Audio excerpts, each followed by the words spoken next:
My name is Miss Pat, and I have been here at Redeemer for 7 years, since the very beginning. And before that, I was at the high school for 40 years.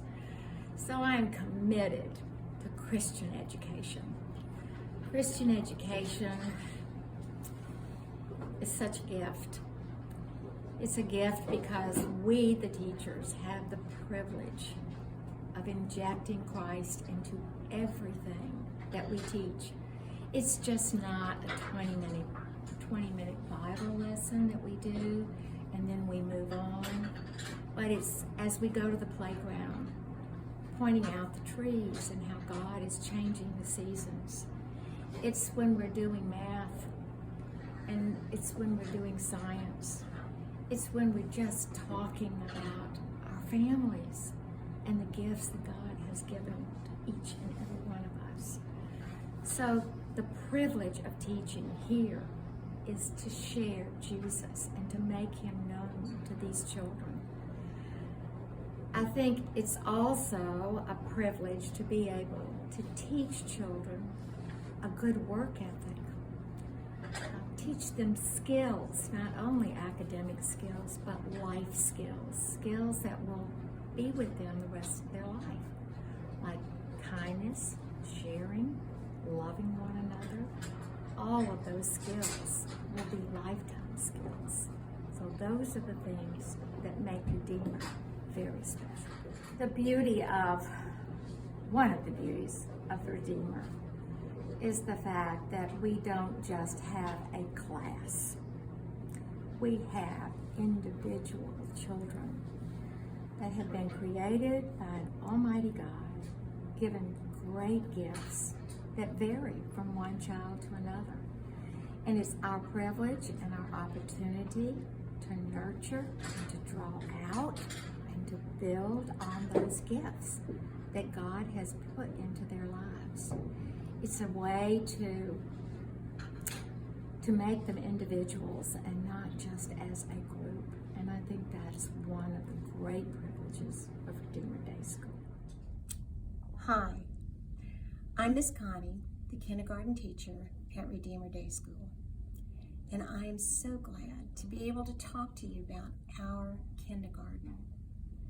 You know, I say that every day in kindergarten is a great day.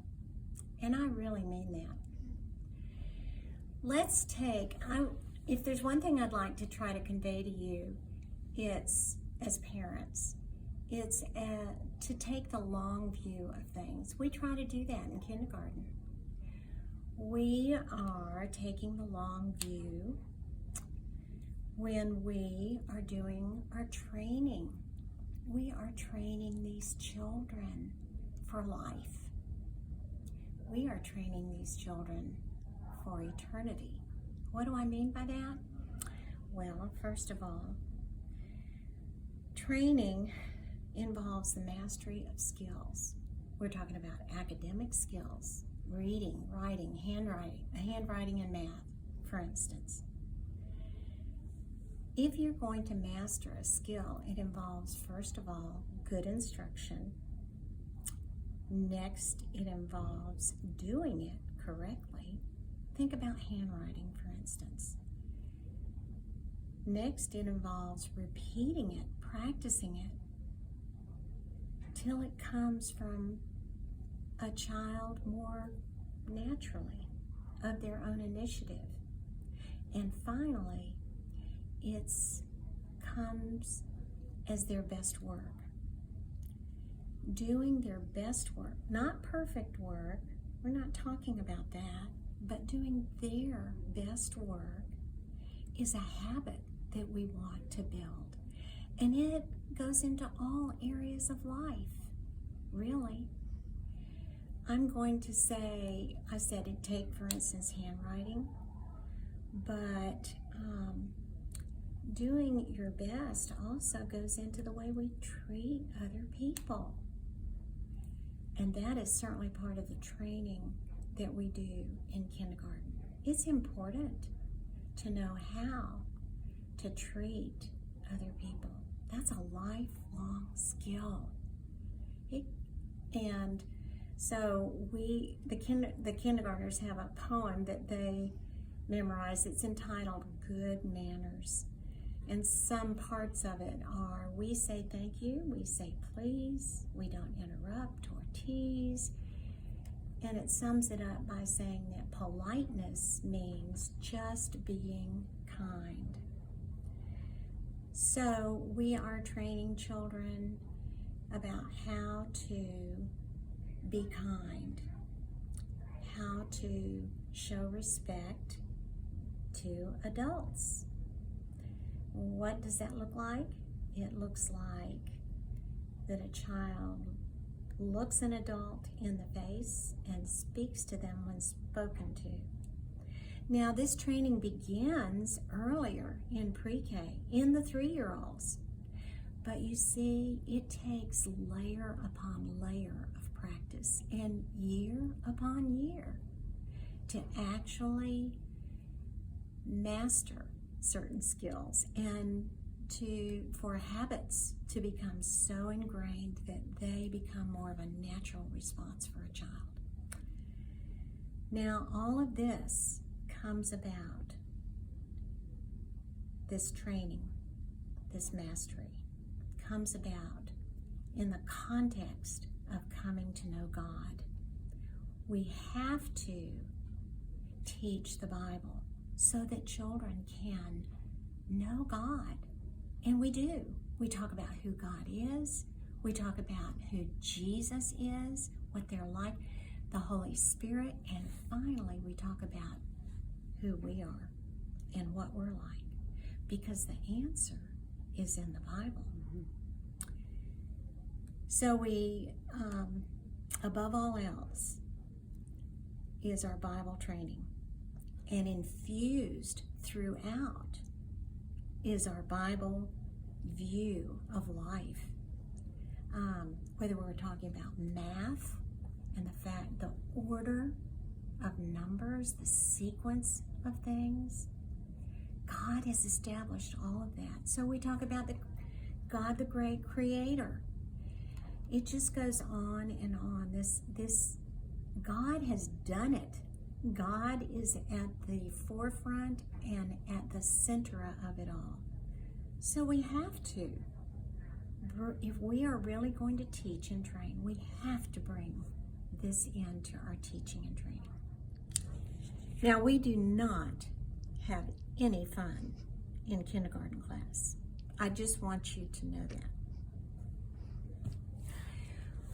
We do have some special events through the year. I love our Thanksgiving time, when we dress up as pilgrims and Indians and we learn about that first Thanksgiving.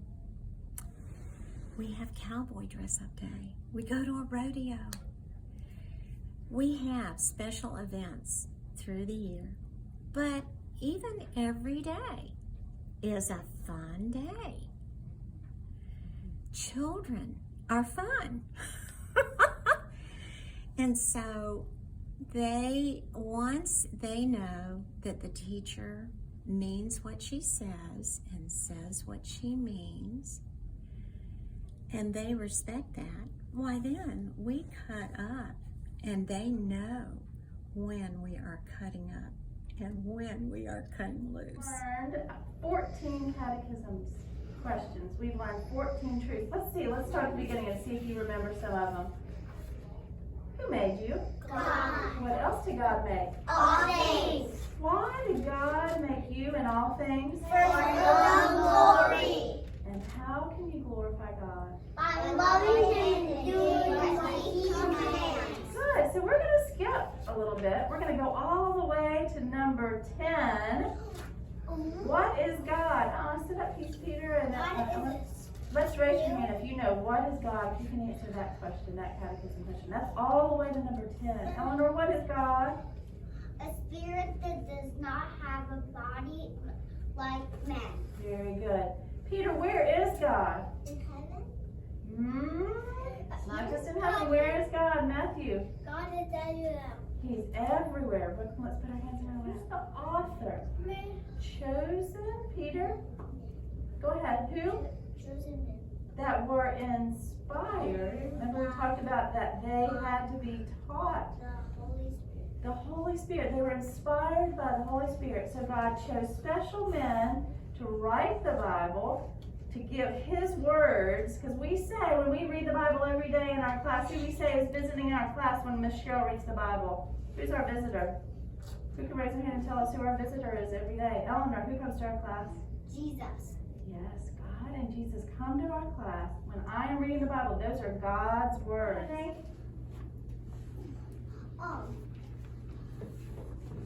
for someone else. We're praying for someone else. That's right. So if you have a prayer request, if you have something you want to ask forgiveness about, Philip, didn't you tell me you were going to have something that you wanted to ask forgiveness about today? What would you like to ask forgiveness about? I'm not obeying my mom. Okay. Didn't obey Mom the first time.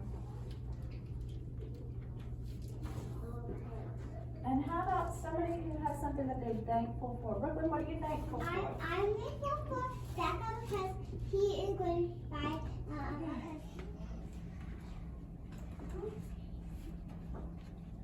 big. Very good.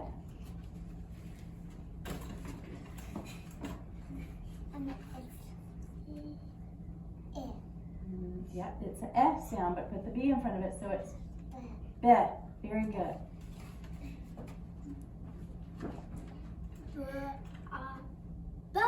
Good. Good. Oh, very good. You saw it was a new letter. New letter, Jace. Very good. And it starts long before anyone ever picks up a pencil. There are certain things that have to be in place, like fine motor skills. Okay. And these children are learning to color inside the lines. Very often when they come to me, what is this called? Scribble, right?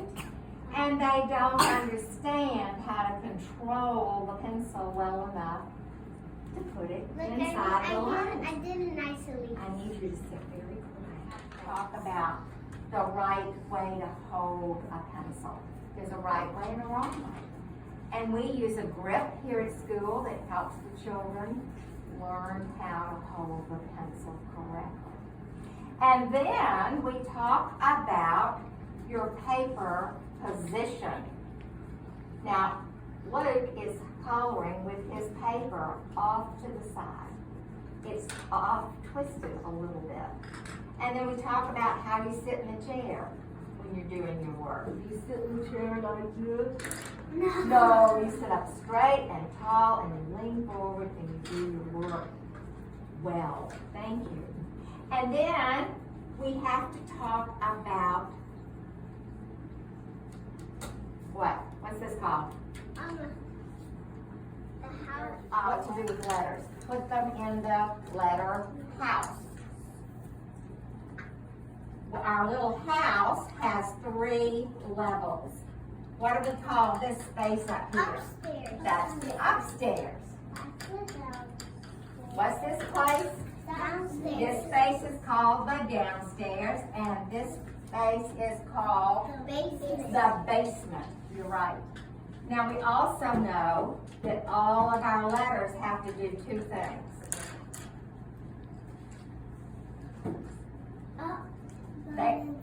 They have to bump and sit in their space, right?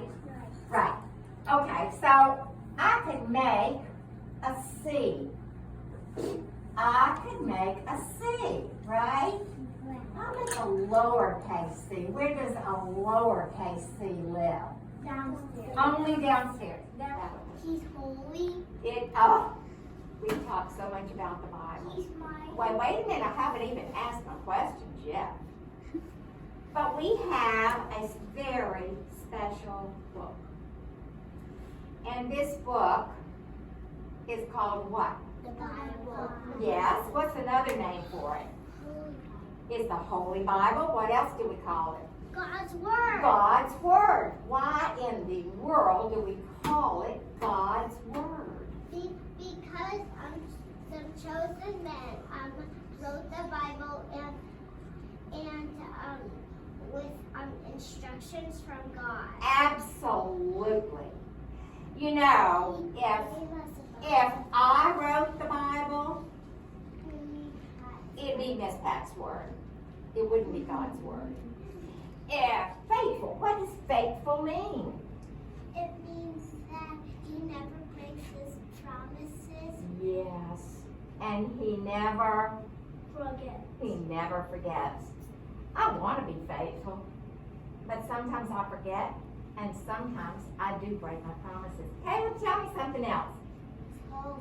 Oh, he's holy. No. Oh, yes.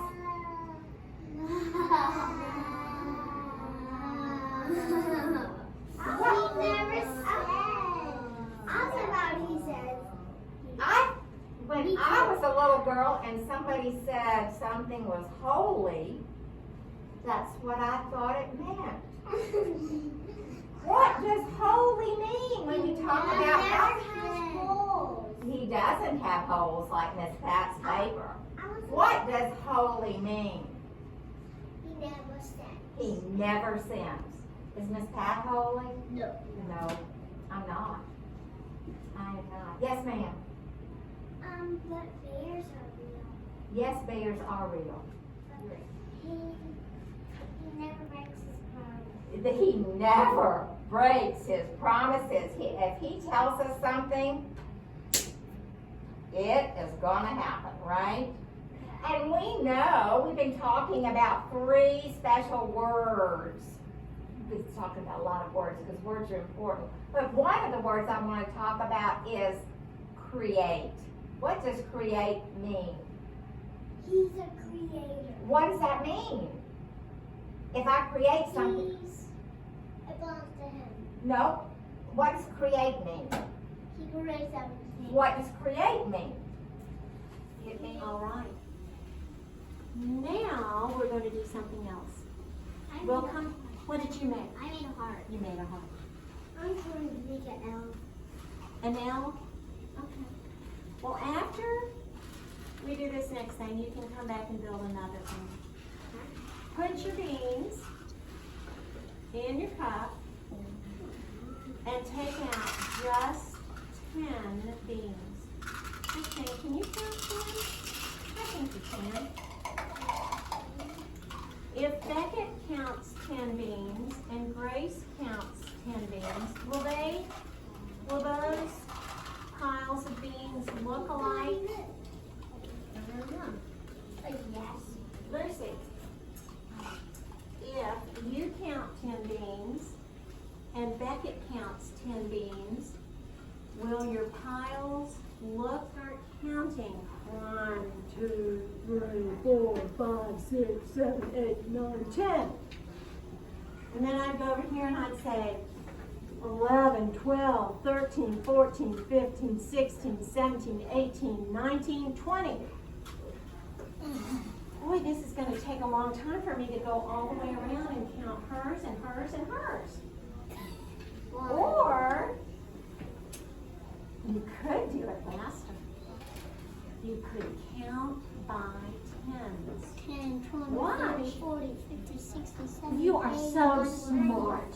That's right. I'm allowed to count by 5. All right, well, let's do tens right now. So when I point to the stack, you help me count my tens. Here we go. 10, 20, 30, 40, 61. Is that in the 60s family, boys and girls? Yeah. How do you know it's in the 60s family? There's 6 in front. It starts with the numbers. Look up here on our board. Now these words are so simple. I know you know how to read them. And who can tell me what the rule is for these words? If there's one vowel, Long and short sounds. that's right. If there's one vowel in a word, it's usually the short sound. So, Lucy and Mary Kate, go up and mark the short sound. Mary Kate, you do the top one, Lucy, come to the bottom one real quickly. Take a red marker, mark those vowels to show us they are the short sound. Good. And you marked under the blend. Perfect. So the blend there is ma, and you add the ending sound, and you have the word mad.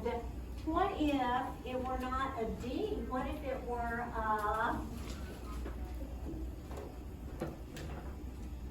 T? What would it be? See how simple that is when you know your blends. We know the blends. And we can make those short, these 3-letter words. Lucy, tell us what this is. Give us the blend and the word. What's the blend? Not. And you add the ending sound and you have the word not. Now look, boys and girls, we have started doing something new. Now we are reading words that have more than one vowel. So here is a word with how many vowels in this word? 2 vowels. When you have 2 vowels, It's the short sound. It's the long sound. when 2 vowels go Talking. The first one does the talking. The other one is silent. when 2 vowels go walking, the first one does the talking. It says its name. It says what? A. So now this is may, not mad. May. What happens to the second vowel? It's silent. It's silent, like it's not even there. So what is this word? Made. That's right. Let's try it with this word. How many vowels are in this word? 2. 2. What's the rule? Jonah, can you say it? When 2 vowels, Walking. The second the first one does the talking, and the second one is silent. The first one says its name.